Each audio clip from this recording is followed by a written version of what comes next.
Innallaha wa malaikatahu yusholluna 'alan nabi sampai akhir.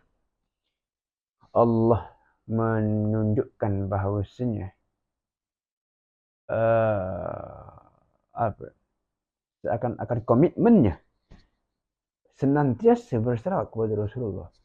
Sebelum Allah memerintah kita sebagai hamba untuk selawat kepada Rasulullah, Allah dahulu berselawat kepada Rasulullah.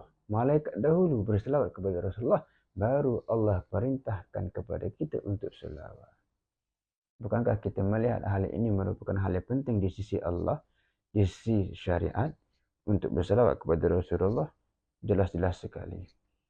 Kemudian baru Allah kata, ya ayyuhalladzina amanu, wahai orang beriman.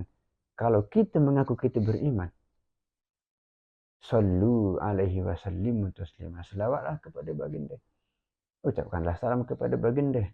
Sallallahu alaihi wa ala alihi wasallam.